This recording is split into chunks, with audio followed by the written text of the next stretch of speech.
Salut, c'est Hugo. Cette semaine, on va parler de records inquiétants de chaleur, de Greta Thunberg au cœur d'une polémique, de la situation très tendue à Hong Kong, d'Instagram qui supprime les likes et enfin du flyboard de Zapata. A noter que cette vidéo, elle est réalisée en partenariat avec, surprise, NordVPN. Si vous voulez plus d'informations et découvrir l'offre qu'on vous a décrochée, eh bien rendez-vous dans la description ou en fin de vidéo.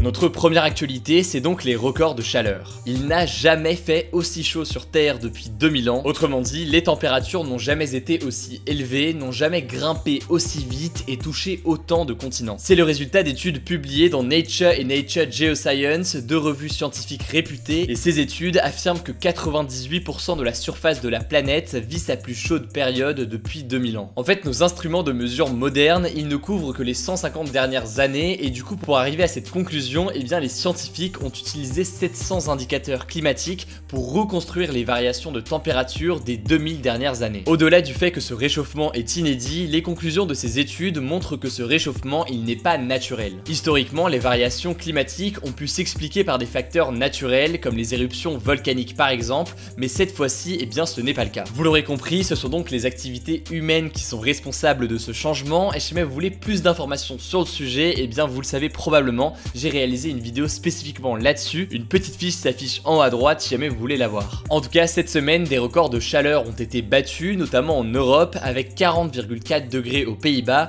40,6 en Belgique et 42,6 en Allemagne. Vous le savez très probablement, la France ne fait pas exception puisque Paris est même devenue la troisième capitale européenne la plus chaude, avec 42,4 degrés, juste derrière Athènes, avec 48 degrés en juillet 1977, et Nicosie avec 46,7 degrés en juillet 1988. On continue avec Greta Thunberg, l'activiste suédoise pour le climat de 16 ans qui a été invitée à l'Assemblée nationale mardi. Sa venue a divisé les élus français qui devaient se prononcer le même jour sur le CETA, donc l'accord commercial très controversé entre l'Union européenne et le Canada. Greta Thunberg a été invitée par un proche de Nicolas Hulot, Mathieu Orphelin, ainsi qu'un groupe transpartisan appelé Pour le climat accélérons. Elle a fait un discours de 20 minutes où elle a taclé le manque d'action des politiques en s'appuyant sur le dernier rapport du GIEC, le groupe d'experts de l'ONU sur le climat. Elle a appelé à écouter la science et à lire ce rapport. Mais la venue de Greta Thunberg à l'Assemblée a créé une polémique. En effet, la jeune femme a reçu des messages de haine de la part de députés et autres personnalités comme le philosophe Michel Onfray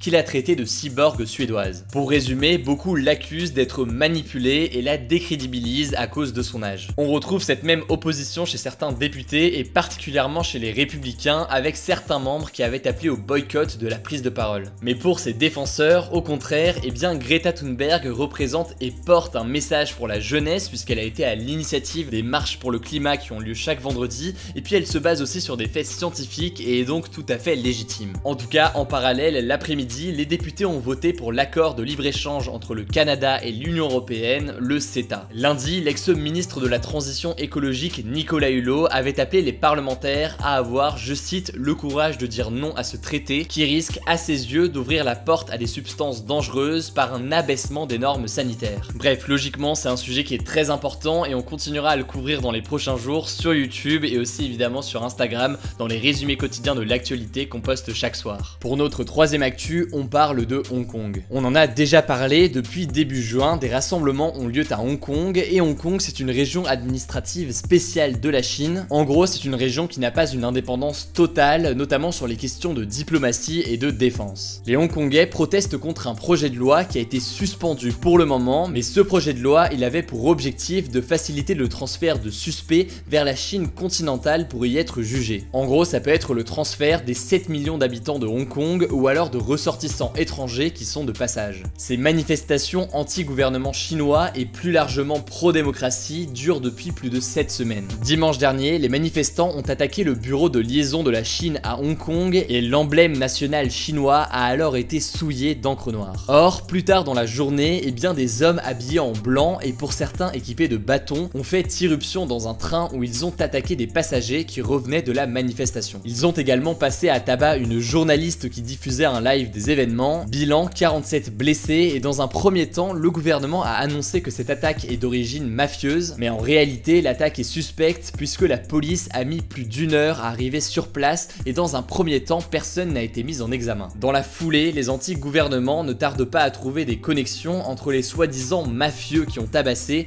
et le gouvernement. Pour faire très simple, ils accusent le gouvernement et donc la Chine de complicité avec ces hommes violents qui ont agressé les manifestants et les journalistes. Bref, la situation est de pire en pire entre les pros et les anti-gouvernements, si bien que le porte-parole du ministère de la Défense chinois a déclaré publiquement que l'envoi de troupes dans les rues de Hong Kong était possible. Notre quatrième actu, c'est la fin des likes sur Instagram. On en avait déjà parlé il y a quelques mois sur ce même format des 5 actus de la semaine parce que c'était en projet, mais là ça y est, ça semble assez clair, le réseau social semble décidé à supprimer les compteurs de likes. En fait, c'est déjà le cas dans 7 pays. Pour faire très simple, dans ces pays, sur Instagram, le nombre de personnes qui ont liké les photos n'est plus affiché sous chaque photo. Du coup, maintenant, il y a seulement l'auteur de la photo qui peut voir le nombre de likes qu'il a eu, mais ce n'est pas un chiffre qui est disponible publiquement. En gros, je peux connaître mon nombre de likes à moi, mais je peux pas connaître le nombre de likes de quelqu'un que je suis. L'objectif, c'est d'en finir avec les guerres d'ego et la pression. En gros, les utilisateurs du réseau social devraient plus partager les choses qu'ils aiment plutôt que celles censées être likées par les autres. Pour faire très simple, l'idée c'est de revenir à la base de ce qu'était Instagram au départ, c'est-à-dire un grand album photo avec les souvenirs des utilisateurs plutôt qu'un outil de quête de reconnaissance. Et vous vous en doutez, certains influenceurs sont contre cette nouvelle fonctionnalité, logiquement, puisque pour les Instagrammeurs, les likes permettent de voir, pour faire simple, si leurs affaires marchent bien, d'avoir de la reconnaissance non seulement sociale mais aussi professionnelle, puisque beaucoup de marques se basent là-dessus pour proposer des partenariats aux influenceurs. En tout cas, pour beaucoup, c'est une bonne chose pour la santé mentale des utilisateurs, puisque la culture du like et la comparaison peuvent avoir des conséquences psychologiques, notamment sur la confiance en soi. Dans une étude que je vous mets dans la description, Instagram avait d'ailleurs été qualifié de pire réseau social pour la santé mentale des jeunes. D'ailleurs, qu'en pensez-vous? Êtes-vous favorable à la suppression des likes de cette façon sur Instagram? N'hésitez pas à voter avec la petite fiche qui s'affiche en haut à droite ou alors à en débattre directement dans les commentaires. Dernière actu, on va maintenant parler du flyboard. Le flyboard, c'est cette plateforme volante propulsée par 5 mini turbo-réacteurs. Vous aviez sûrement déjà vu le flyboard dans sa version aquatique. La plateforme était alors propulsée par la pression de l'eau et reliée à la turbine d'un jet ski. Cette version, elle a été commercialisée en 2012 et elle a permis à son créateur, Frankie Zapata, de faire d'importants bénéfices. Bref, jeudi, Frankie Zapata, l'inventeur marseillais de 40 ans et champion d'Europe et du monde de jet ski, a voulu traverser la Manche sur son flyboard qui est donc sa nouvelle invention. Cette date du 25 juillet, elle était symbolique puisque il y a 110 ans, jour pour jour, Louis Blériot réalisait la toute première traversée de la Manche en avion. Zapata devait partir de Sangatte dans le Pas-de-Calais et rejoindre Douvres au Royaume-Uni à une vitesse de 100 à 140 km/h. Malheureusement, ça ne s'est pas déroulé comme prévu puisque, pour faire simple, le flyboard a une autonomie d'une dizaine de minutes,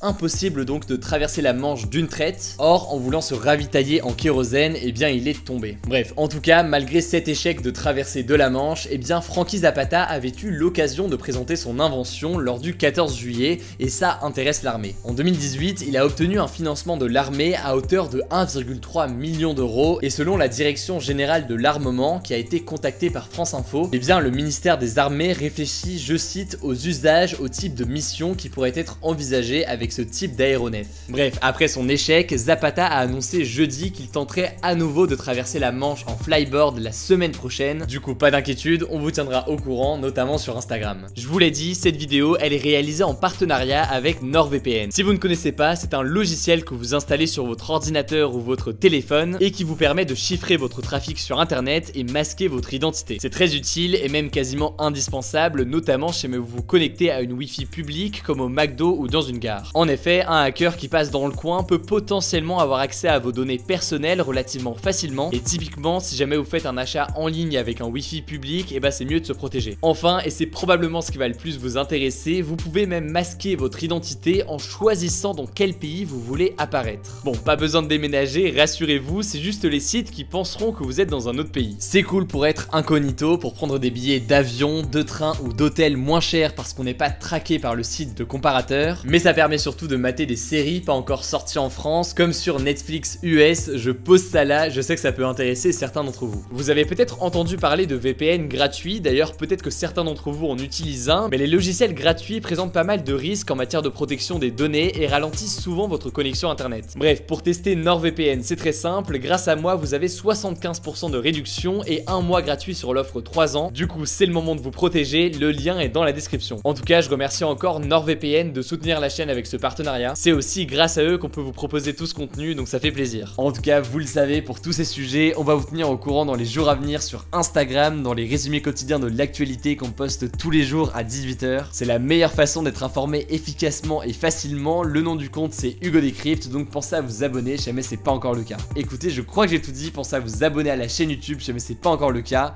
On se dit à très vite.